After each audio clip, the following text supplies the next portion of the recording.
Hey Bees, I'm Marie from Humblebee and Me, and today we are making these beautiful blue marble bars of cold processed soap.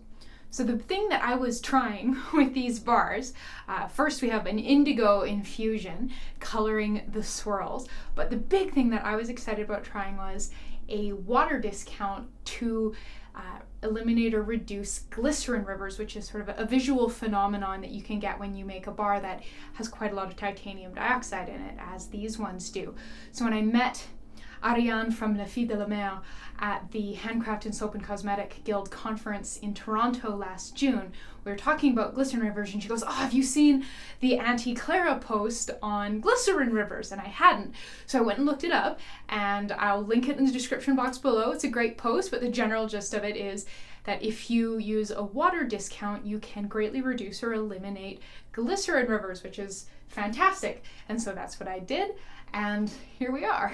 If you want to use the indigo infusion, you're going to want to start that a week or two ahead of time and let it just kind of like sit and do its thing. Otherwise, you could definitely use a blue mica instead and get much the same results. The swirl or sort of marbly pattern is a result of the weight of the pour, so you'll get to see that in the video, and I'm really happy with how it turned out. I've used plain old straight up peppermint essential oil to scent these bars so they smell wonderfully fresh and crisp and clean. With the water discount, these do set up really quite quickly, so make sure that when you're making them, you know that you'll be around to slice them 24 hours later. I was surprised at how much faster these bars hardened up than ones without a water discount. So yeah, definitely don't make these before like going away for a long weekend, or you might have a bit of a hard time getting your knife through them when you go to slice them up. Okay, come on, let's go make some soap. All right, let's make some soap. So I'm just going to give you a quick tour of my workspace. And here in this big pot, I have our melted oils blend. For the details on that, please see the description box or click through to the blog to see all the details on all the stuff that's going into this soap.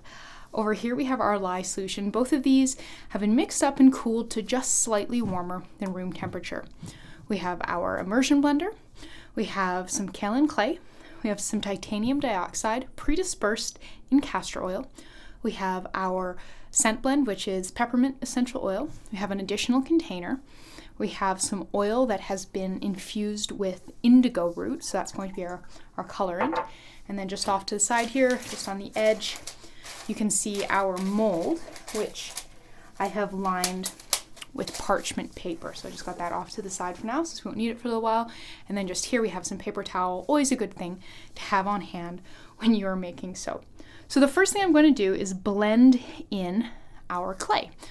Add that. And then we'll just use our immersion blender to get that fully incorporated.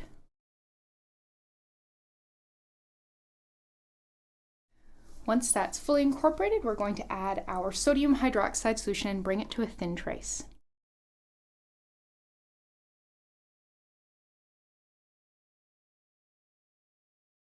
All right, so that's a relatively light trace. I'm going to add our peppermint essential oil now. And now we're going to blend in some titanium dioxide.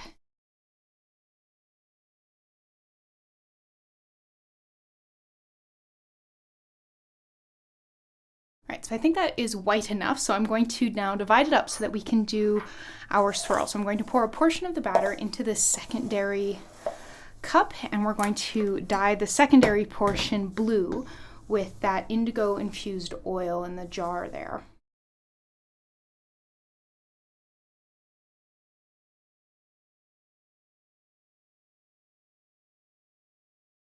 Now that is not quite as blue as I was sort of thinking or hoping it would be from the amount of oil. So I'm going to make the white section a bit whiter to hopefully increase the contrast a bit.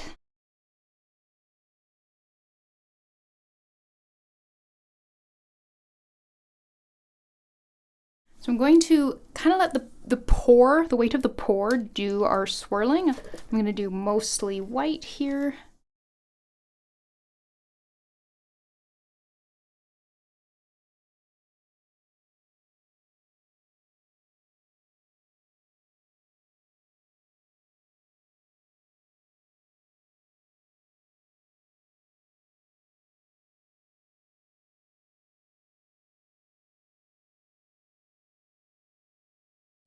All right, well, now all that's left to do is to leave this to saponify, and then we can slice it up and see how that swirl turned out. So I will see you later. And here we are. So it's been about 24 hours. I would usually wait longer than this to cut a bar of soap, but I'm actually going out of town first thing tomorrow for long enough that I need to cut this before I go rather than after. So sort of fingers crossed this all works out. Yeah, we're going to start by disassembling the mold and pulling off the parchment paper, and then we can see what happened.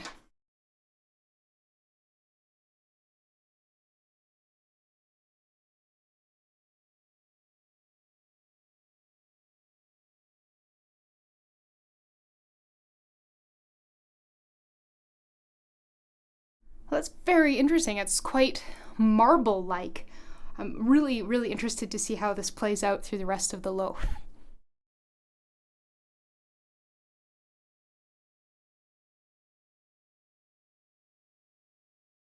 Well, here's a selection of some of the different kind of cross-section designs we ended up getting. Definitely a little bit of titanium dioxide streaking, but I love how this, the indigo portion integrated and created a very sort of organic marble-like design. Got great contrast and no glycerin rivers, which I'm very excited about. So yeah, there we are. We are done the soaping part. All that's left now is to leave these to age. Given the water discount, 3 weeks would be probably enough, maybe even a little less if you live somewhere really, really dry. But yeah, thank you so much for watching.